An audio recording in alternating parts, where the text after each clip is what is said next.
Hi friends, my name's Tammy and this is my booktube channel, Believe in Yourself.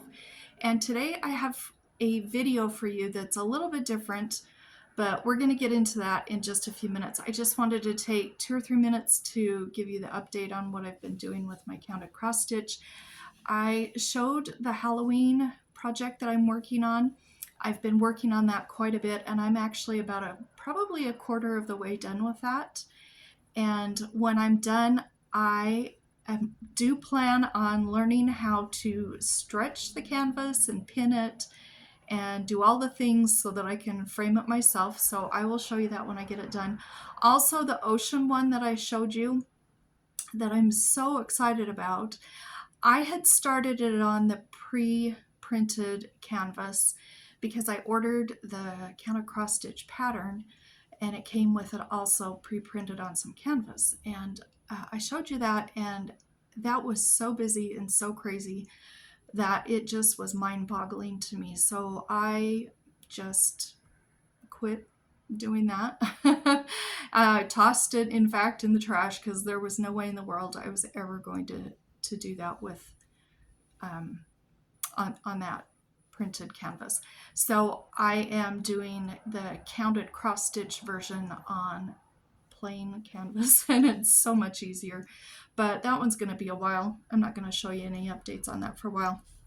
And then I've been working on two things, two tiny little projects.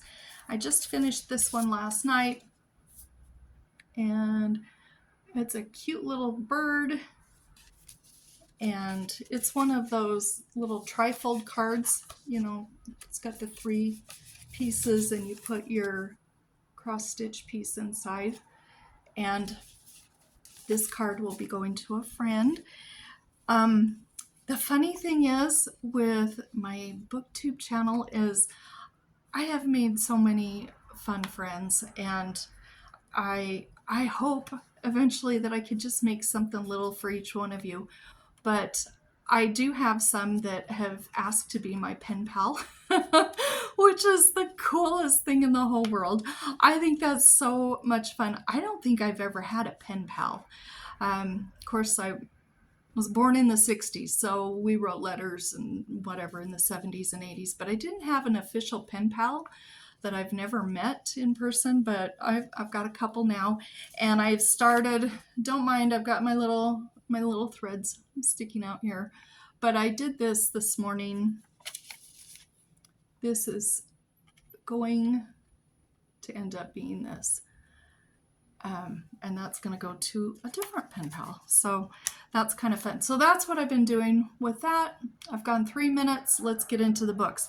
Okay, so the purpose of this video today is to get me out of a reading slump. I am in a reading slump. I just don't want to read anything. I'm just having a hard time wanting to read anything. So I decided probably the best way to get myself out is to set myself up for some quick wins.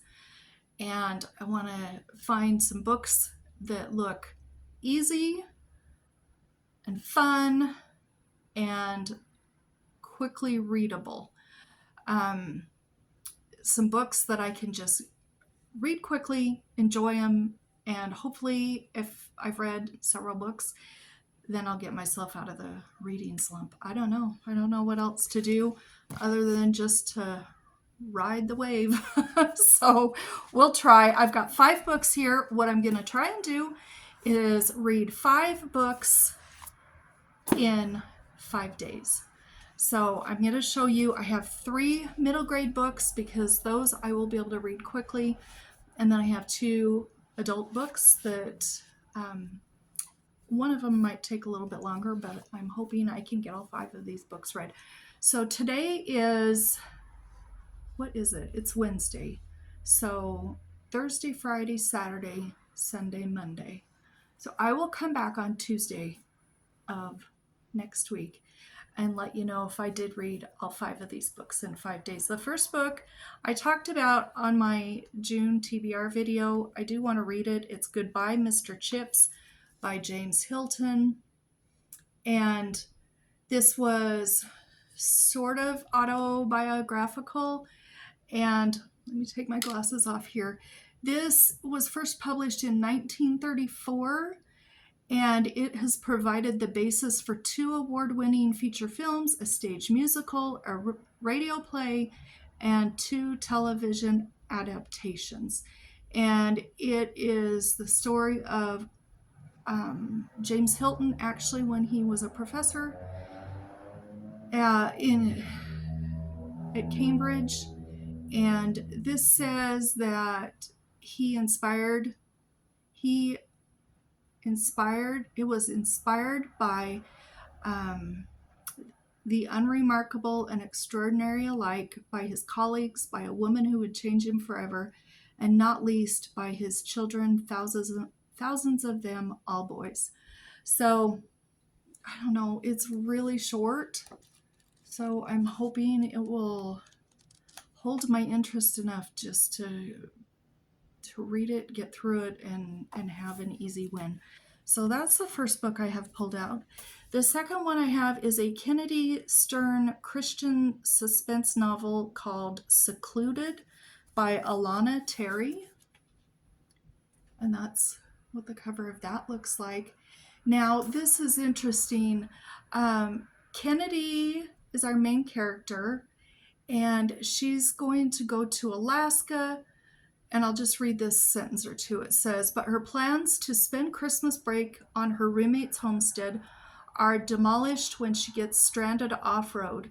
Seeking shelter in a secluded cabin sounds like such a good idea, but as the endless night progresses, Kennedy encounters dangers far more insidious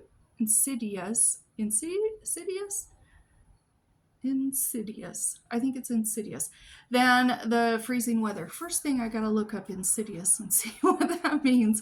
I have no clue, but I thought this sounded good. It's fairly short, I mean, it's not huge, so I'm hoping I can get that done. Then I have 3 middle grade books, and I know that I can get these done because middle grades are easy for me to read, and they're usually really enjoyable.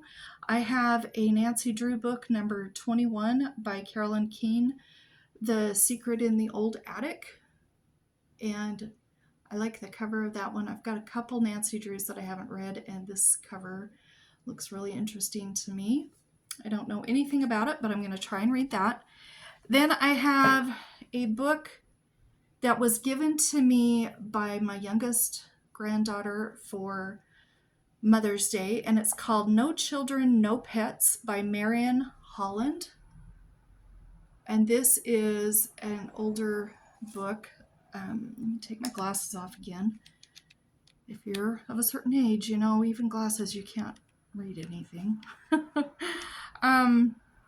This was originally published in 1956.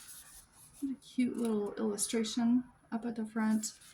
And then it doesn't have anything on the back, but there's a little paragraph here that says, the entire Sanders family, Mother, Dawn, Jane, 4-year-old Betsy, and Victoria the cat, inherited an apartment house in Palm Glade, Florida. Everyone looked forward to a rest, but they reckoned without the strange tenants at 303 Oleander Drive.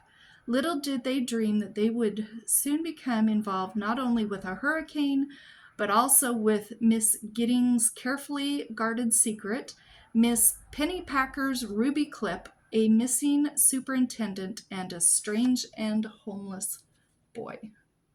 And I think this has drawings through it, illustrations. So, okay, let me put my glasses back on. So I would like to read that. That's book number 4. And then, now I can't remember. Let me know down in the comments. But one of you said, if you're really liking the Kate Klise series, The 43 Old Cemetery Road, then you need to read Letters from Camp.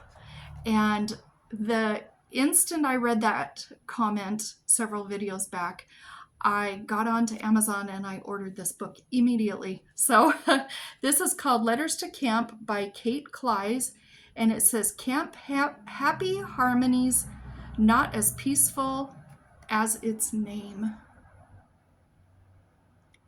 And I'll just read to you what the back says because I actually don't know. It starts with a little letter up there. It says, Mom and Dad, you've got to come get us out of here. When you get this letter, come immediately. Charlie. And they look like there might be a brother and sister duo here. Oh, okay. The brother-sister pairs who arrive for the summer at Camp Happy Harmony are almost too busy fighting with each other to notice how strange the camp really is. Not only are the campers forced to wear bizarre uniforms, eat gross food, and do chores all day, but the members of the family that runs the camp fight constantly with each other. Are the campers in danger? Or, in spite of sibling wars, do they need to stick together to solve the mystery humming under the surface of Camp Happy Harmony? Now, this book here is just like the 43 Old Cemetery Road. It's all epistolary from the camp, and maybe there's letters from the parents too. I'm not really sure. I had flipped through and just quickly glanced and saw that there were all sorts of fun things to keep me interested. So I hope that this one will be a quick win for me too. And hopefully between these 5 books, Letters from Camp, I feel like I can get that done in one day and that I will enjoy it. I feel like I could get No Children, No Pets done in one day and enjoy it. I'm sure I could get the Nancy Drew done in one day and enjoy it. I love that cover. And I would think I could get this one done, Goodbye, Mr. Chips.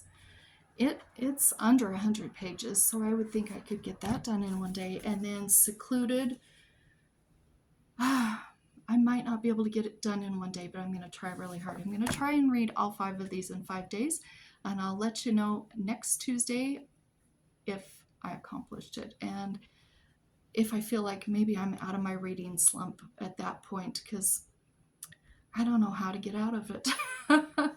I've been in a reading slump for a week or 2.